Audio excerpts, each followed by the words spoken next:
Hello student. ये आपका class fifth start कर रहा हूँ मैं। ठीक है। पिछली क्लास में मैंने आपको माइनर कोफैक्टर, एडजॉइंट, इनवर्स, ठीक है, ये निकालने बता दिए थे, इनवर्स तक बता दिया था। और इनवर्स से रिलेटेड जो क्वेश्चंस भी करवाए थे मैंने कुछ, एक क्वेश्चन और करवा रहा हूँ इनवर्स से रिलेटेड।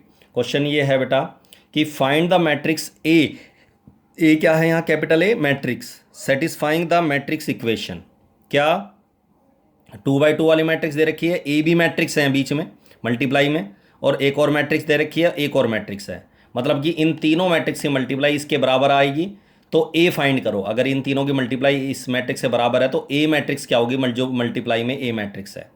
तो इसको फाइंड करने के दो तरीके हैं, एक है लंबा तरीका और एक है छोटा तरीका। जो लंबा तरीका वो ये है कि मैं ए मैट्रिक्स को लेट कर लूँ A B C D order two, क्योंकि ये भी ऑर्डर टू है, ये भी ऑर्डर टू है, तो ये भी ऑर्डर टू है, तो ए का भी ऑर्डर 2 बाई 2 होगा। तो A B C D let करके इसको इससे मल्टीप्लाई करूँ, जो आएगा उसको फिर इससे मल्टीप्लाई करूँ, फिर कंपेयर करूँ दोनों एलिमेंट को, और एलिमेंट को कंपेयर करने के बाद चार इक्वेशन आएंगी ए बी सी डी वाली। उन चारों को सोल्व करके ए बी सी डी की वैल्यू निकालूंगा मैं। लेकिन वो लंबा प्रोसीजर, बहुत लंबा है। तो छोटा तरीका ये है बेटा कि इस रिलेशन को लिखा, इसको ये ए तो ए है ही, इसको बी लेट कर लिया, इसको सी लेट कर लिया, इसको डी लेट कर लेंगे। लेकिन मैंने देखा ये तो आइडेंटिटी मैट्रिक्स है, तो इसको आइडेंटिटी लेट कर लेंगे, क्योंकि डायगोनल में 1 है बाकी 0 है। अगर ये आइडेंटिटी नहीं होती तो इसको मैं डी लेट कर लेता, तो कोई फर्क नहीं पड़ता उससे। ठीक है। अच्छा, इसको बी लेट करा, इसको सी लेट करा, इसको आइडेंटिटी लेट करा, आइडेंटिटी है ये। ए हमें फाइंड करना है। अब ये एक पॉइंट है कि जिस मैट्रिक्स के साथ कोई अगर किसी मल्टीप्लाई वाली मैट्रिक्स को हटाना है, एक या दो को, तो उनके इनवर्स से मल्टीप्लाई किया जाता है दोनों side.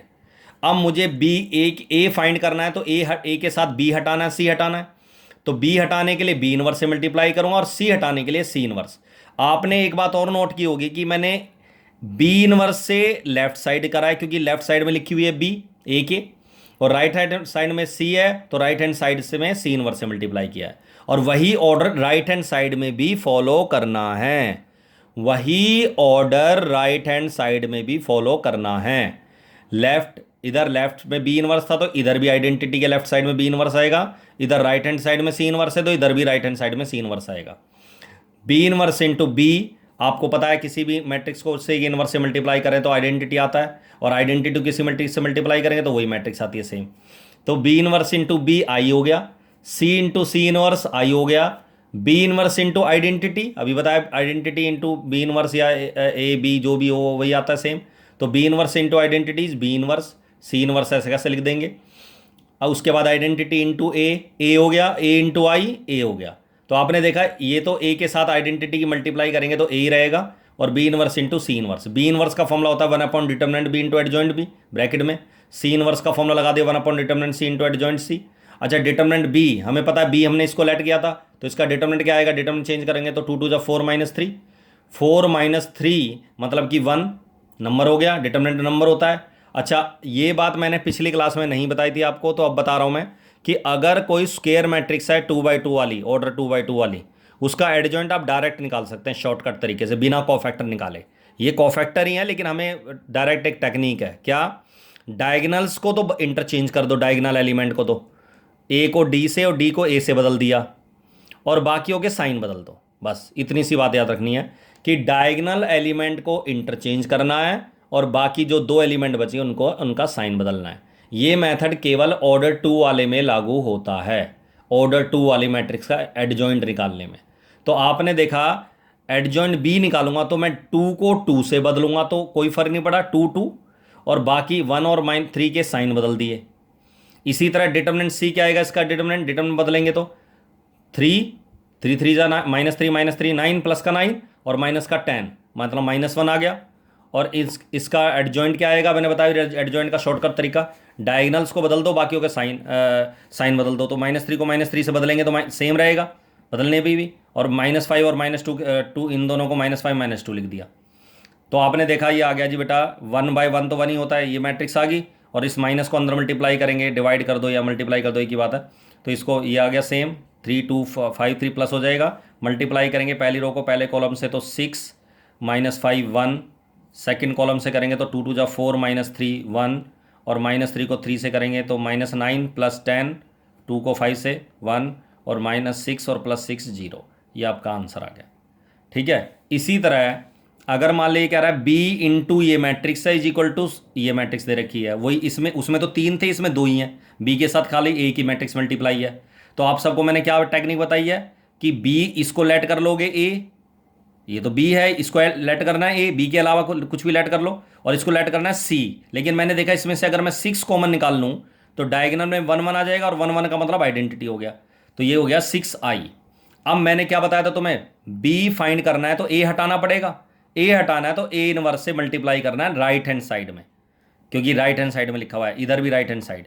A into A inverse हो गया identity, identity into A inverse हो गया ए इनवर्स, और बी आई बी हो गया, तो आपने देखा बी आई बी हो गया, और बी बराबर क्या आ जाएगा 6a इनवर्स। ए इनवर्स का फॉर्मूला लगा के बी मैट्रिक्स इसके बराबर होगा, ये आंसर है, फाइंड कर लो। ए इनवर्स का फॉर्मूला लगा के 1/डिटरमिनेंट इंटू एडजॉइंट ए।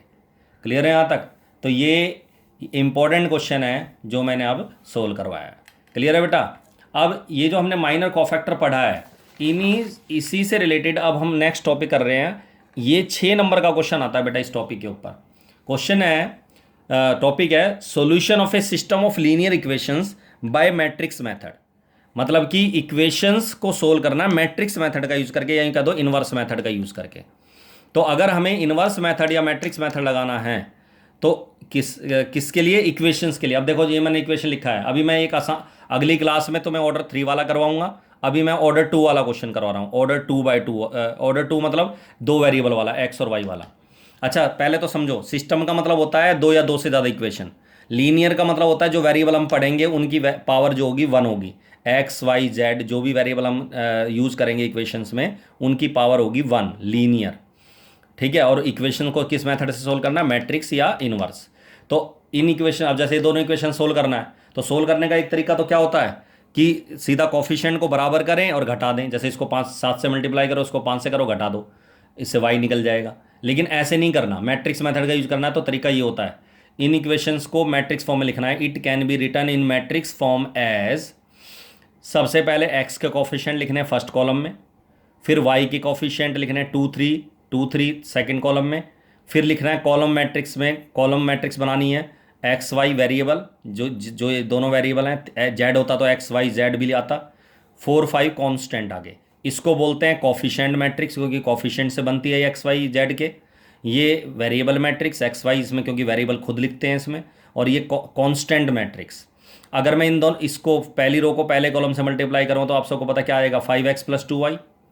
इसको इससे मल्टीप्लाई करो तो 7x + 3y, और कंपेयर करूँगा तो आप सबको पता है ये पहली इक्वेशन आ गई 5x + 2y = 4, और सेकेंड इक्वेशन। इसीलिए क्योंकि रो से कॉलम मल्टीप्लाई करते हैं तो इसलिए जो वेरिएबल वाली मैट्रिक्स होगी उसको कॉलम में लिखना है, रो में नहीं लिखना, कॉलम वाइज लिखना है।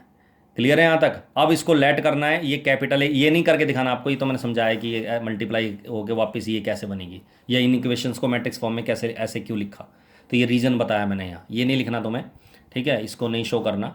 अच्छा, केवल ये लिखना है, फिर इसको लेट करना है ए, इसको कैपिटल एक्स, इसको कैपिटल बी।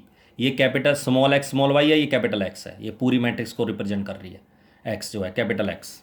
अब हमें ए एक्स बराबर बी है। अभी मैंने थोड़ी देर पहले जो पॉइंट डिस्कस किया था कि मेरे को क्या फाइंड करना है, एक्स, मतलब ए नहीं चाहिए मुझे इस साइड से, और ए कभी डिवाइड नहीं होता, मैट्रिक्स को कभी डिवाइड नहीं करते, तो ए को हटाना है। अभी ए को हटाने के लिए मैंने क्या बताया था, जिस मैट्रिक्स को हटाना हो उसी के इनवर्स से दोनों साइड मल्टीप्लाई कर दो। तो ए एक्स को इधर ए इनवर्स से मल्टीप्लाई करा, इधर भी लेफ्ट साइड में ए इनवर्स से मल्टीप्लाई करा, A inverse into A identity आ गया। ठीक है बेटा, उसके बाद आपका A inverse into B, identity into X, X हो गया, ए इनवर्स इंटू बी, और ए इनवर्स एग्जिस्ट करेगा तो ही एक्स इसके बराबर होगा, ये कंडीशन लिखनी होती है हमें, इफ ए इनवर्स एग्जिस्ट। अब ए इनवर्स का फॉर्मूला आप सबको पता है, 1/डिटरमिनेंट इंटू एडजॉइंट ए। ठीक है, इंटू बी है ही। अच्छा, डिटरमिनेंट ए की वैल्यू बताया था 15 - 14, 15 - 14 इज 1, दोनों डायगनल। अब देखो adjoint direct shortcut method adjoint का, डायगनल्स को बदलेंगे, 5 3 को बदलेंगे जी 3 5, और बाकी दोनों के साइन बदल देंगे 2 और 7 का, -2 -7। क्लियर है यहाँ तक? माइनस आ गया इनका। क्लियर है? अब इनको मल्टीप्लाई कर दो, बी मैट्रिक्स ऐसे कैसे लिख दी, जो कांस्टेंट मैट्रिक्स थी 4 5 वाली, अब इनको मल्टीप्लाई करूँगा तो सबको पता है पहली रो को पहले कॉलम से मल्टीप्लाई करें तो आएगा 12 माइनस का 10, सेकंड रो को मल्टीप्लाई करेंगे तो -28 प्लस 5 5 जा 25 प्लस 25। क्लियर है बेटा। उसके बाद इनको ऐड करेंगे तो आ जाएगा 2 और -3। कैपिटल एक्स का मतलब था एक्स वाई वाली मैट्रिक्स, इसको जब मैं कंपेयर करूंगा तो एक्स की वैल्यू 2 आ जाएगी और वाई की वैल्यू -3 आ जाएगी। ये आपका आंसर आ गया जी। ठीक है, चेक करना आंसर सही है गलत है, तो चेक करना बहुत आसान है। लेफ्ट हैंड साइड में 5x + 2y है, एक्स की जगह एक्स की वैल्यू रख दो, वाई की जगह वाई की वैल्यू रख दो। ठीक है, अगर 10 - 6 that is 4 right hand side पहली इक्वेशन को सेटिस्फाई कर रहा है, तो इसका मतलब ये हमारा आंसर सही है। क्लियर है यहाँ तक? चलो दैट्स ऑल। अगली क्लास में XYZ मतलब 3 वेरिएबल जिन 3 इक्वेशंस जिसमें 3 वेरिएबल होंगे XYZ, उनको सोल्व करना बताऊंगा। क्लियर है यहाँ तक? That's all.